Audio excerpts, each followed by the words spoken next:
Les titres de ce journal, chantier des festivités du 11 décembre 2021. Le taux d'exécution est satisfaisant à 3 mois de l'événement. C'est le constat fait par le gouvernement sur les différents sites à Zignaré et à Zorgo. Les infrastructures essentielles telles que l'aire du défilé, la salle polyvalente et la place de la Nation sont en finition. Il est considéré comme le plus fidèle ami de l'homme. Le chien est à ses côtés pour la chasse, les activités liées au secourisme et à la sécurité, ou encore comme simple animal de compagnie. Mais à l'opposé, il y a ceux qui l'adorent pour sa chair jugée succulente. À l'occasion de la journée internationale du chien célébrée hier 26 août, nous vous proposons ces deux facettes de cet animal domestique. En sport, la meilleure équipe féminine de handball 2021 au Burkina Faso, c'est l'AS Lonabé. Elle vient de remporter le championnat en catégorie senior face à l'AS Douane dans un match très enlevé. Bonjour, mesdames et messieurs, merci de nous choisir. Avec la fermeture des frontières terrestres, celles aériennes sont jusque-là les seuls moyens de voyage officiels du pays. Une grève des agents de l'aéronautique civile serait donc très préjudiciable aux voyageurs. Le gouvernement a donc vite fait de trouver un compromis avec le collectif des syndicats de l'aéronautique qui menaçait d'aller en grève hier jeudi 26 août pour exiger la satisfaction de sa plateforme revendicative relative au projet de concession de l'aéroport à une entreprise française. Plus de précisions sur les accords avec Ahmed Lamizana, porte-parole du collectif des syndicats de l'aéronautique civile. Le gouvernement nous a rassuré que la convention n'est pas signée. Il nous a rassuré qu'ils ne vont pas aussi signer la convention sans nous associer. Ils nous ont rassuré qu'ils vont ramener la convention au sein du système AIOD pour que l'ensemble de tous les acteurs du système puissent véritablement l'apprécier. Sur la base de ces engagements, vraiment nous pensons que, en tout cas, nos exigences, nos préoccupations sont prises en compte. Et surtout, que cette fois-ci, nous avons demandé au gouvernement d'établir un chronogramme. Et le gouvernement n'a pas refusé. Ils ont accepté d'établir un chronogramme à la rentrée gouvernementale. Le gouvernement a clairement dit qu'il n'y aura pas de licenciement, il n'y aura pas de compression, il n'y aura pas de perte d'avantages acquis. C'est clairement dit et ils l'ont affirmé de vive voix. Je vous le disais en titre, plus que 3 mois avant la célébration des festivités du 11 décembre, le gouvernement qui veut s'assurer que les entreprises attributaires des différents marchés de construction des infrastructures seront au rendez-vous était au constat sur les différents chantiers à Zignaré et à Zorgo. Et le moins qu'on puisse dire est que les infrastructures essentielles telles que l'aire du défilé, la salle polyvalente et la place de la Nation sont en finition.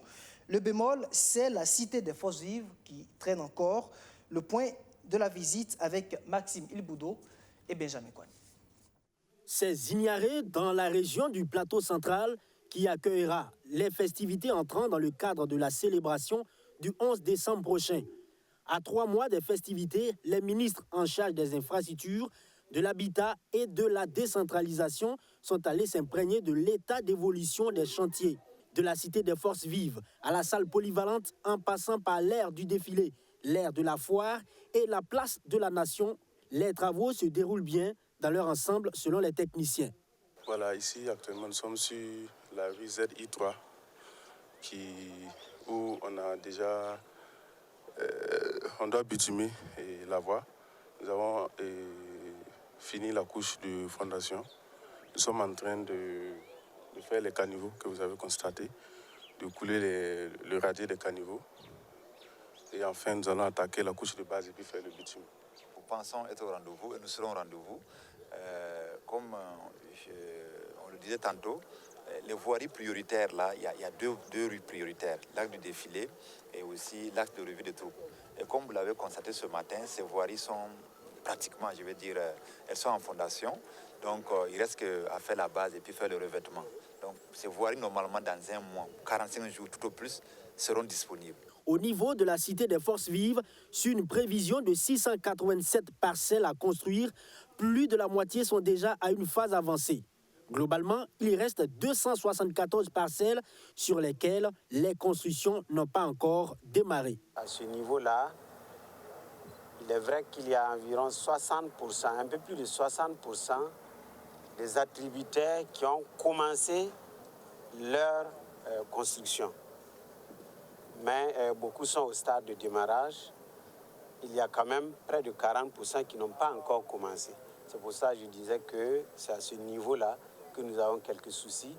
Mais en ayant regardé la situation telle qu'elle se présente, nous allons également voir avec le comité de suivi comment accélérer les uns et les autres pour que les choses se déroulent normalement. Voici à quoi va ressembler la salle polyvalente à la fin des travaux. Contrairement à la Cité des Forces Vives, ici les travaux avancent plutôt bien. Et le taux d'exécution de ce joyau de 1000 places, bâti sur une superficie de 26 000 m², est de 32%. Le niveau d'avancement, on a à peu près à 35%. Et délai consommé, on a 30%. Et l'approvisionnement aussi est à 80%. On attend seulement juste pour la mise en œuvre, c'est tout. Avec le planning calé, donc, on pourra livrer les bâtiments avant le 11 décembre. Ainsi, après avoir parcouru la quasi-totalité des infrastructures en cours de réalisation dans le cadre du 11 décembre à Zignaré, la délégation a mis le cap sur Zorgo. Là, les ministres ont visité l'aménagement de la place publique, quelques rues en chantier et les logements sociaux. Le taux d'exécution des travaux est de 15% pour un temps consommé de 30%. La CONAREF, la Commission nationale pour les réfugiés, poursuit sa série de formations au profit des forces de défense et de sécurité. Après Bobo Dioulasso en début de semaine, c'est à Banfora qu'elle pose ses valises avec le même objectif, renforcer les capacités des FDS sur les droits et devoirs des réfugiés dans un contexte de crise sécuritaire et humanitaire qui se dégrade de plus en plus dans la zone sahélienne. Wilfried Cédric Mabio. Sensibiliser, former et évaluer les connaissances des forces de défense et de sécurité sur les droits et devoirs des demandeurs d'asile et des réfugiés, afin d'améliorer le dispositif de protection internationale que le Burkina Faso accorde à ces derniers. C'est l'objectif que s'est assigné le secrétariat permanent de la Commission nationale pour les réfugiés, CONAREF, à travers une session de formation au profit des FDS et des humanitaires. À l'étape de la région des Cascades, après celle des Hauts-Bassins, le secrétaire général du gouvernorat, prononçant le message du ministre des Affaires étrangères, a mis en avant l'intérêt pour les forces de défense et de sécurité de mieux s'outiller afin de mener à bien leur mission à la protection des réfugiés et demandeurs d'asile.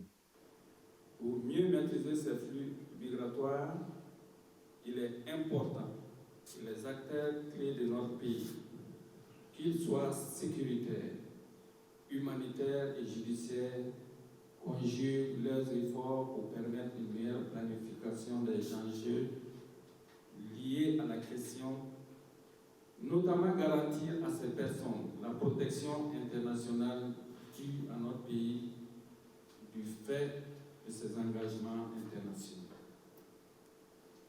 Cette protection doit répondre à la logique souveraine de sécurité intérieure dont vous êtes les acteurs. Durant les 48 heures qui va durer cette session de formation, le CONAREF attend des forces de défense et de sécurité d'être des relais pour le secrétariat permanent et appuyer les personnes réfugiées et demandeurs d'asile dans leur processus d'intégration. Lorsque ces personnes obligées de déplacer de leur lieu de principal établissement en venant dans notre pays, les premières personnes qui rencontrent, c'est les forces de défense et de sécurité. Donc il était de bon droit que ces personnes-là soient informées sur les droits et devoirs des réfugiés qui viennent au Burkina Faso. Nous souhaiterons qu'ils soient nos relais et lorsqu'il y a des déplacés forcés, qu'ils sachent exactement comment ces derniers doivent être traités et enfin maintenant faciliter leur insertion à l'intérieur du pays dans un premier temps en facilitant les formalités de traversée de frontières premièrement. Deuxièmement, s'y référer aux structures compétentes, notamment la Commission nationale pour les réfugiés qui s'occupe de ces cas. À la date du 30 juin 2021, le Burkina Faso enregistrait 22 289 réfugiés maliens et environ 6 300 demandeurs d'asile, selon le CONAREF. Dans bien de domaines comme celui des services de la communication, le Burkina Faso a un gros retard à rattraper. Et pour y arriver, le ministère en charge de l'économie numérique veut mettre l'accent sur le développement des infrastructures électroniques. La question était au cœur de la session de revue des projets et programmes du dit ministère. Madina Sino.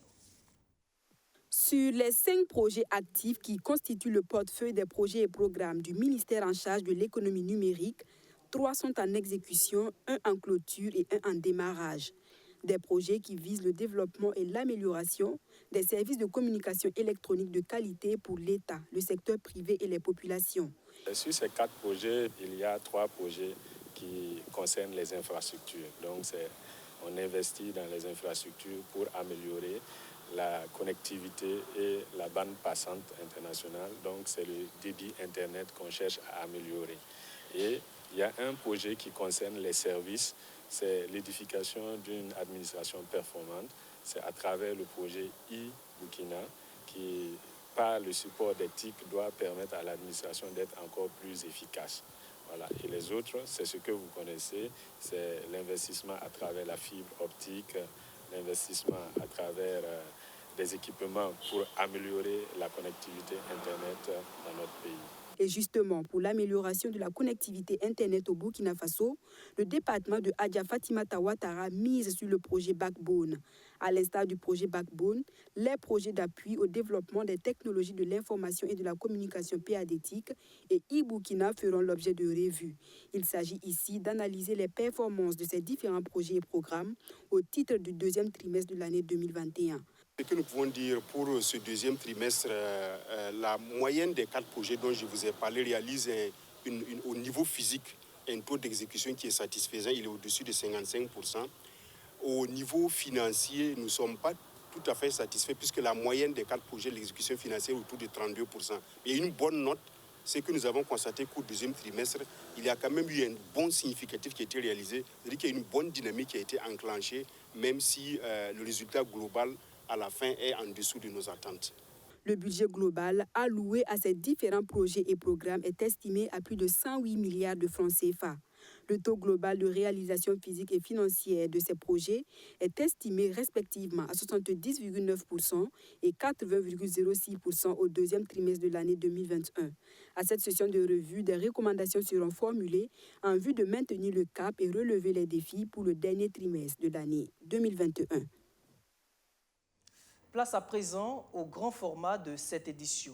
Il est considéré comme le plus fidèle ami de l'homme, le chien, puisque c'est de lui qu'il s'agit. Il est à ses côtés pour la chasse, les activités liées au secourisme ou à la sécurité, ou tout simplement utilisé comme animal de compagnie. Une relation d'amour qui dure depuis des siècles. Ce n'est donc pas fortuit si la communauté internationale a décidé de célébrer cet animal domestique les 26 août de chaque année. Et justement, à l'occasion de cette célébration, nous avons cherché à savoir quelle était la réalité de cette relation fusionnelle entre l'homme et le chien au Burkina Faso. Eh bien, vous serez peut-être surpris, les amoureux du chien se sont même réunis en association où ils mènent diverses activités. Mais de l'autre côté, malheureusement ou heureusement, c'est selon, il y a ceux qui l'adorent pour sa chair. Le chien, plus qu'un animal célébré dans le monde, c'est un dossier signé Benjamin Kwame. Un Rottweiler de 7 mois, un Malinois de 8 mois, un Labrador de 5 ans et un métissé avec une race locale de 7 ans. Le plus âgé donc de tous les chiens dont dispose Alès Palais, un amoureux des chiens depuis sa tendre enfance. Ces animaux domestiques, il en disposait 11 au départ. Aujourd'hui, il n'en reste que 5. Avoir un chien, c'est déjà savoir quel type de chien nous voulons. Est-ce que c'est un chien, un molosse, un chien standard, un chien de petite taille? Quelles sont les précautions à prendre avec ces différents types de chiens? Moi, j'ai un chien à la maison et je vois l'amour que ce chien-là me procure. Pour mémoire, il faut savoir que depuis des millénaires, le chien a été toujours utilisé dans les guerres, les catastrophes naturelles, la détection des mines, la recherche de stupéfiants, et ce n'est pas tout.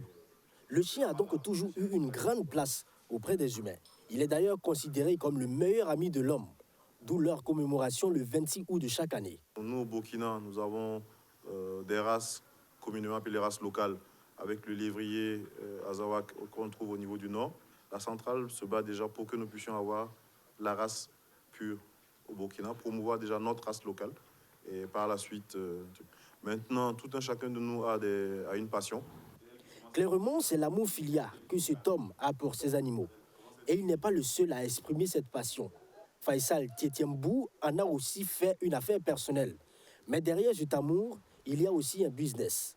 La vente de divers articles et du toilettage des chiens.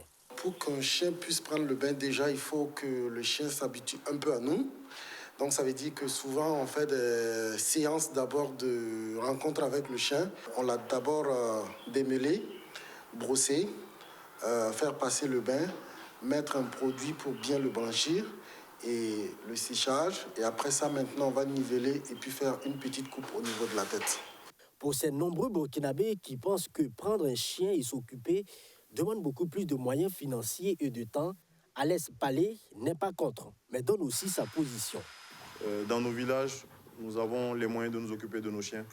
Je ne suis pas contre le fait que les chiens mangent les restes. Si c'est ce qu'il y a pour lui, que ce soit ce qu'il y a pour lui. Mais que nous ne laissons pas ces restes se décomposer pour les lui donner. Voilà, parce que simplement, il a un estomac qui a besoin aussi d'être protégé. Le chien est le meilleur compagnon, le fidèle ami. Sa réaction, méchante ou gentille, dépend du dressage de son maître, nous explique Alès Palais. D'ailleurs, c'est pour apporter des appuis conseils pour sociabiliser les chiens que la centrale canine a été mise sur pied. Alors que certains dépensent entre 7 000 et 25 000 francs par mois pour prendre soin de ces animaux en termes de toilettage ou pour la nourriture, d'autres trouvent plutôt assez succulente la chair de ces animaux. Je suis lobby et tout le monde dirait un lobby qui ne mange pas le chien. Je pense que ça a dû être désactivé chez moi.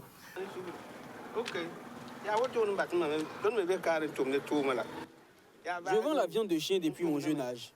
Je peux dire que c'est une sorte d'héritage que mes parents m'ont légué. Ce commerce, je le fais pour m'occuper de ma famille. D'ailleurs même, il faut savoir que la viande de chien, on n'en trouve pas comme ça. Ce que nous trouvons pour vendre, ce sont des gens que nous avons aidés à avoir un enfant qui nous l'apporte comme récompense. Ils nous donnent un chien ou un autre animal. Et nous aussi, on commercialise et les gens aiment bien ça. C'est une question même de culture chez certains peuples. Cet homme est friand de la viande de chien. Il soutient que la consommer permet de vous protéger contre tout ce qui relève de la sorcellerie ou vous soigne tout simplement. En tout cas, on mange la viande de chien, c'est très bon pour nous. Les tronçons là, quand tu manges ça là, vraiment, ça guérit. Donc c'est pour cela, quand les gens sortent avec ça même, ça ne retarde pas même à finir. Surtout les têtes, quand tu manges, les sorciers ne mangent pas. Le morceau de viande coûte entre 500 et 1000 francs CFA et il est rare. Le Burkina Faso est engagé dans la lutte contre le terrorisme et la gendarmerie nationale commence à utiliser ces chiens dans leurs opérations, selon Alès Palais, lui qui encourage l'initiative et appelle les FDS à poursuivre la formation en détection de mines ou tout autre danger lié aux attaques terroristes. Pour lui, les chiens en sont capables. D'un constat général, les Burkinabés commencent véritablement à adopter les chiens, au dire de nos deux spécialistes, mais il ne faut pas se leurrer. La prise en charge de ces animaux en temps et en argent est une réalité. Tout de même, quand on aime, tous ces besoins ne font que passionner, nous confie-t-il. En sport, la meilleure équipe féminine de handball 2021 au Burkina Faso, c'est bien l'AS Lonabé. L'équipe de la Loterie nationale du Burkina vient de remporter le championnat en catégorie senior face à l'AS Douane dans un match très enlevé que nous résument Alexis Belenaba et Madi Zongo. La saison 2020-2021 de handball s'est achevée le 26 août avec les finales en senior hommes et dames. Les rencontres se sont disputées dans la salle des arts martiaux japonais à Gonguin. En dames, l'AS Lonabé était opposée à l'AS Douane. Les choses sont allées très vite. Ce sont de vieilles connaissances et chacune voulait prendre un ascendant psychologique histoire de mieux contrôler les débats. Au premier temps mort après un quart d'heure de jeu, l'AS Lonabé mène 9 buts à 6. Pendant l'oxygénation, les encadreurs administrent la bonne parole pour une meilleure fin de partie.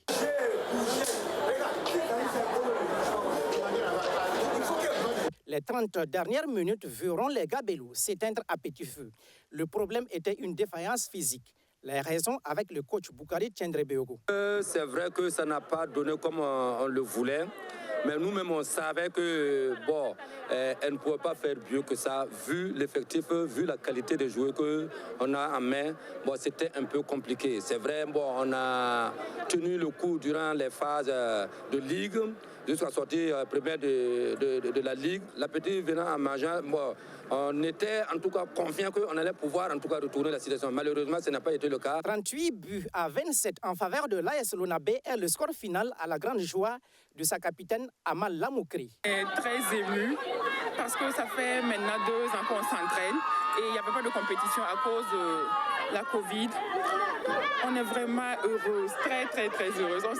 C'est vrai qu'on s'attendait à ça, mais on s'est donné à fond. L'arbitrage n'était pas trop ça et il y avait la pression aussi. Il y avait vraiment la pression, mais Dieu merci, ça s'est bien passé. Aujourd'hui, nous pouvons dire que nous sommes fiers de nous. La ministre de la Femme, Laurence Marie Ilboud, après avoir dansé au rythme de la musique de Hamzi, a remis le trophée et la somme d'1 million de francs CFA à la capitaine victorieuse.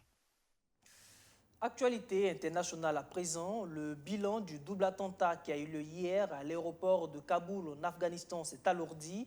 Il s'établit désormais à plus de 85 morts. L'attaque a finalement été revendiquée par le groupe État islamique. La plupart des victimes sont des Afghans. 13 soldats américains ont aussi péri dans ces attentats. Regardez. Le bilan des 2 attentats suicides de ce jeudi à Kaboul s'est alourdi. On parle désormais de 85 morts au moins. Plusieurs blessés ayant succombé dans les heures qui ont suivi les 2 explosions. Un double attentat revendiqué par le groupe État islamique. La plupart des victimes sont des civils afghans qui attendaient là dans l'espoir d'accéder à l'aéroport et de monter dans un avion pour fuir le pays. 13 militaires américains chargés de sécuriser l'aéroport ont également été tués dans cette attaque, la plus meurtrière contre l'armée américaine en Afghanistan depuis 2011. Le président Joe Biden a promis de pourchasser et de faire payer les auteurs de ces 2 attentats. En tout cas, ce drame a tendu un peu plus l'atmosphère à l'aéroport de Kaboul. Les talibans ont renforcé leur contrôle au barrage dressé près de l'aéroport. Les avions militaires étrangers ont poursuivi ce vendredi leur rotation. Ce pont aérien touche à sa fin. L'Espagne a ainsi annoncé ce vendredi avoir terminé ses vols d'évacuation, tout comme l'Allemagne, le Canada et l'Australie un peu plus tôt. La Grande-Bretagne procède ce vendredi à ses derniers vols de rapatriement. La France, elle, a prévu d'arrêter ses opérations d'exfiltration ce vendredi soir, même si un délai supplémentaire n'est pas exclu, au dire d'un membre du gouvernement. Les États-Unis ont prévu de quitter l'Afghanistan au plus tard le 31 août. Jusque-là, ces vols d'évacuation ont permis de faire partir plus de 100 000 personnes.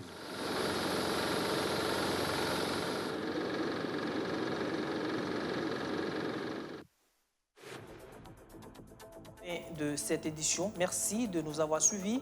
Je vous retrouve demain si Dieu le veut. D'ici là, portez-vous bien. Excellent début de week-end à toutes et à tous. Bonsoir.